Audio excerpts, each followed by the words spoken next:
મહેસાણા જિલ્લામાં આવેલા શ્રી વાડીનાથ શિવધામ ખાતે લાખોની સંખ્યામાં દર્શનાર્થીઓ જોડાયા હતા।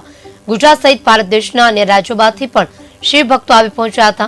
દાદાના દ્વારથી શોભા વધારવા માટે સુવર્ણ દ્વારનું દાન હરજીવનભાઈ હીરાભાઈ દેસાઈ પરિવાર ગામના સવાલા દ્વારા આપવામાં આવ્યું હતું।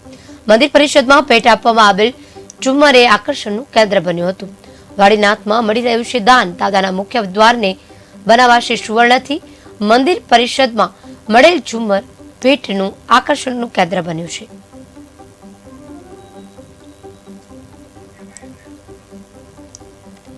આ અમારી વાડીનાથ મહાદેવની જગ્યા 900 વર્ષ જૂનો આ ધૂણો છે। સ્વામી વિરમગીરી સ્વામીએ આ ધૂણો અહીંયા ધકાયેલો। આ મૂળ નાથ સંપ્રદાયની જગ્યા છે। અખિલ ભારતીય રબારી સમાજની આ ગુરુ ગાદી છે। અહીંયા સુરજગીરી બાપુ પછી બળદેવગીરી બાપુ અહીંયા આ ગાદી પર બિરાજ્યા। પછી આ જગ્યાનું તપ ખૂબ વધ્યું અને બળદેવગીરી બાપુ બ્રહ્મલીન થયા ત્યારે આ ગાદી પરમ પૂજ્ય જયરામગીરી બાપુએ સંભાળી। અને જયરામગીરી બાપુ ખૂબ જ યુવાન વયના છે, એટલે એમના યુવાન વયના હોવાથી ખાસા અમારા સમાજના લાખો યુવાનો એમની સાથે જોડાયા। અને બ્રહ્મલીન બળદેવગીરી બાપુનું એક સ્વપ્ન હતું કે અહીંયા આપણું શિવધામ બને, પણ એમની શરત એ હતી કે ગુજરાતમાં આપણું જે સોમનાથ છે જ્યોતિર્લિંગ એનાથી ધજા નીચી રાખવી અને પરાશર એનાથી થોડું નાનું રાખવું। એ શરતે આ મંદિરનું અત્યારે ભવ્ય નિર્માણ થઈ ગયું છે। અહીંયા 7 દિવસનો 16 થી 22 તારીખ સુધીનો આ પ્રોગ્રામ છે। અહીંયા રોજના અમારી ધારણા મુજબ 5 થી 7 લાખ અને છેલ્લા 2-3 દિવસોમાં તો 10 લાખ ભાવિક ભક્તો અહીંયા દર્શનનો લાભ લેશે એવી અમને આશા છે। આ વાડીનાથ ભૂમિ પર જે 7 દિવસનો ભવ્ય પ્રોગ્રામ યોજાયો છે, રબારી સમાજ 18 ઉમે આમાં ભાગ લીધો છે। પછી 22 તારીખે PM મોદી સાહેબ પધારવાના છે। પછી આ જ્યોતિર્લિંગ 12 જ્યોતિર્લિંગ 4 ધામ યાત્રા પૂર્ણ કરીને અહીં પધારેલ છે। આ જ્યોતિર્લિંગનો એક એવો મહિમા થશે, એક દાખલો ઇતિહાસમાં બેસે ભાઈ સોમનાથ પછીનું મોટું જો શિવ મંદિર હોય ગુજરાતમાં તો જે વાડીનાથ મંદિર છે। પછી આ જ્યોતિર્લિંગમાં તમે અહીં આવીને દર્શન કરો એટલે તમને 4 ધામ જ્યોતિર્લિંગ 12 ધામનો દર્શનનો લાવો મળે છે। આ બહુ તપોવન ભૂમિ છે, દરેક શ્રદ્ધાળુએ એમાં ભાગ લીધો છે અને દરેક માટે આ એક જાહેર સ્થળ, એક ધાર્મિક સ્થળ છે। દરેક એનો લાવો લઈ શકે છે। વાડીનાથ ભગવાન દરેકને સુખી રાખે। સર્વ સમાજ અહીં મહેનત કરી છે, સર્વ સમાજનો આમાં ભાગ છે। સર્વ સમાજને વાડીનાથ ભગવાન સુખી રાખે એવા સૌને જય વાડીનાથ। માટે આ મંદિર આપણા વિરોધર માટે આખા ભારત ખંડ માટે એક આપણું આસ્થાનું સ્થાન છે, આ ધર્મ સ્થાન છે। બળદેવગીરી બાપુ એક ભગવાન થઈ ગયા। જયરામ બાપુ અત્યારે ગાદી બિરાજમાન છે। વિહોતર નાથ આ વાડીનાથ તરફથી ખૂબ ખૂબ અભિનંદન, ખૂબ ખૂબ આશીર્વાદ। એ વિહોતર નાથની જય જય થાય। આ વિહોતર માટે આસ્થાનું સ્થાન છે।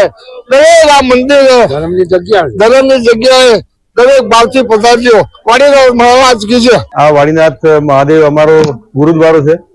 અમે પેઢીઓથી આ મંદિરની સંસ્થા સાથે સંકળાયેલા છીએ તથા મારો ફાળો મંદિરમાં સેવાકીય વધારે છે।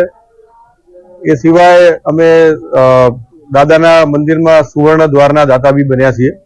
એ અમને મોકો અને દાદાના આશીર્વાદથી આ કરવા મોકો મળ્યો છે। નરેન્દ્ર મોદી સાહેબ 22 તારીખે આવ્યા છે। સૌથી પહેલા તો અમારા માટે બહુ ગૌરવની વાત છે કે અમારા સમાજના મંદિરના પ્રાણ પ્રતિષ્ઠા મહોત્સવની અંદર પ્રધાનમંત્રીની હાજરી એટલે અમે બહુ ગૌરવ અનુભવીએ છીએ અને એમનો આભાર માનીએ છીએ। બીજા તબક્કામાં એમની સિક્યોરિટીથી લઈ અને પુલ મેનેજમેન્ટમાં સરકારી અધિકારીઓનો ફૂલ ફાળો છે। એ સિવાય અમારા સામાજિક કાર્યકરો જે બી છે એ લોકો તમામ મેનેજમેન્ટમાં એમના સહભાગી થાય છે અને ચોખ્ખાઈથી લઈ અને ટોટલ તમામ વ્યવસ્થા જે બેઠક વ્યવસ્થા હોય કે પાર્કિંગ વ્યવસ્થા એની અંદર દરેક લોકો જોડાયેલા છે। ના, એમાં કોઈ સંજોગ નથી। 22/1 પ્રભુ શ્રી રામની પ્રતિષ્ઠાનો મહોત્સવ હતો અને 22/2 વાડીનાથ મહાદેવનો અમારા દાદાનો પ્રતિષ્ઠા મહોત્સવ છે। એના કોઈ સંજોગ નથી કે એની કોઈ તારીખનો કોઈ કારણ નથી। એ 21 તારીખનું મુહૂર્ત કાઢવામાં આવ્યું હતું, આ 22 તારીખનું કાઢવામાં આવ્યું છે। બસ એ જ, બીજું કઈ એમાં કઈ જાદુ છે। સુરતના માણસ છે, એમની સાથે આપણે પરિચય કરશું। શું નામ છે? क्या नाम है आपका? मेरा नाम ऋषभ सैनी और हम मुरादाबाद दिल्ली से आए हैं और हम हमने यहाँ पर 2 झूमर अभी लगाए हैं, जिसमें एक झूमर जो आप सामने देख रहे हैं और दूसरा झूमर जो है वो हमारा शाम तक तैयार हो जाएगा। और ये झूमर बनाने में आपको कितना टाइम लगा होगा? मैम ये तो इसमें एक ही झूमर जो है इसमें लगभग 2 लाख डायमंड्स लगे हुए हैं, तो इसमें काफ़ी वक्त लगा है और लंबे समय से ये फैक्ट्री में बनी तैयार होता था और दिन रात हम यहाँ पर काम कर रहे हैं। सुबह के 4 बज रहे हैं ये मोदी जी आने वाले हैं। તો તમે જાણ્યું કે મોદીજી આવવાના છે એના કેટલા રૂપિયા સુધીનું હશે ઝુમર?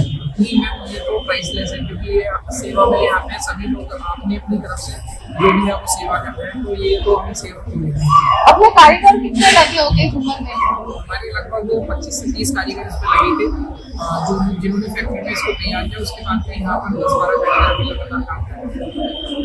તો તમે જાણ્યું કે ઝુમરને લગાવવામાં એમને બહુ ટાઈમ લાગ્યો અને 10-15 કારીગરો જે મહેસાણા જિલ્લામાં આવીને લગાવ્યું છે એક તરફ એ વાડીનાથ મંદિર તમે જોઈ રહ્યા છો કે ઝુમરમાં સુરતમાં બી હીરા લાવવામાં આવ્યા છે, તો ઝુમર એટલું મોટું છે કે નજરથી આપણી કામ ના કરે એટલું મોટું ઝુમર આવ્યું છે અને નરેન્દ્ર મોદી પ્રિય આવવાના છે વાડીનાથ મંદિરમાં એ તમને બતાવીશું કે બહુ આગળ તો જવા મળતું નથી, પણ એમનો જે કાર્યક્રમ છે અને મંદિર તો એવું લાગે છે કે અક્કલથી કામ ના કરે એટલું મોટું મંદિર છે। એકવાર તો આખા ગુજરાતની પોલીસ હિન્દુસ્તાનના માણસો આવે છે। નમસ્કાર મિત્રો, જે વાડીનાથ મંદિર આવ્યું છે શિવધામ, જે સોમનાથનું બીજું રૂપ કહેવામાં આવ્યું છે, તો જાણીશું શું નામ છે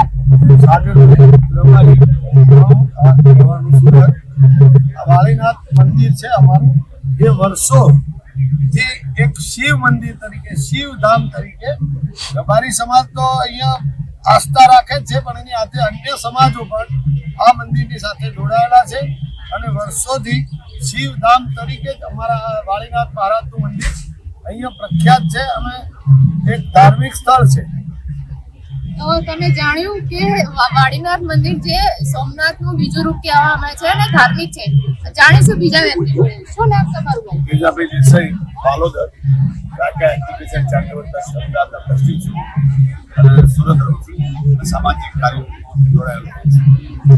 તો શું આ એકલું રબારી સમાજનું છે કે અન્ય સમાજ માટે છે?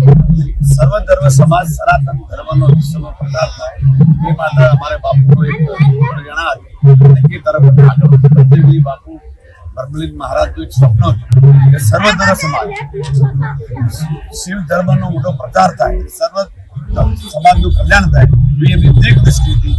એના કારણે અને શિક્ષણમાં અમારા બાપુ 1960ની શિક્ષણની પરંપરા ગામડાની અંદર ગરીબ માણસોને જે પુસ્તકો નતા મળતા એ એક વર્ષ આપે બીજા વર્ષ પુસ્તક પડાવડ કરી એ દ્વારા અમારા લાખો માણસો શિક્ષણની મરીજન અમારા શિક્ષણની યુનિવર્સિટી બનાવાય। એટલે સમાજ, ધર્મ અને શિક્ષણ અને આરોગ્યનું પણ અમે કામ કરવાની બધી દ્રષ્ટિએ અમારા બાપુની જે દ્રષ્ટિથી એ મોટું ધામ થવાનું છે, આરોગ્ય કેન્દ્ર થવાનું છે અને શિક્ષણના ધામમાં મોટી યુનિવર્સિટી થવાની છે। જાણ્યું કે 5 દિવસથી બહુ મોટો માહોલ આવ્યો છે, ને જોઈ શકો છો કે કેટલું સરસ આયોજન કરવામાં આવ્યું છે મંદિરનું। તો મહેસાણાથી રમીલા ભાવસાર, KTV।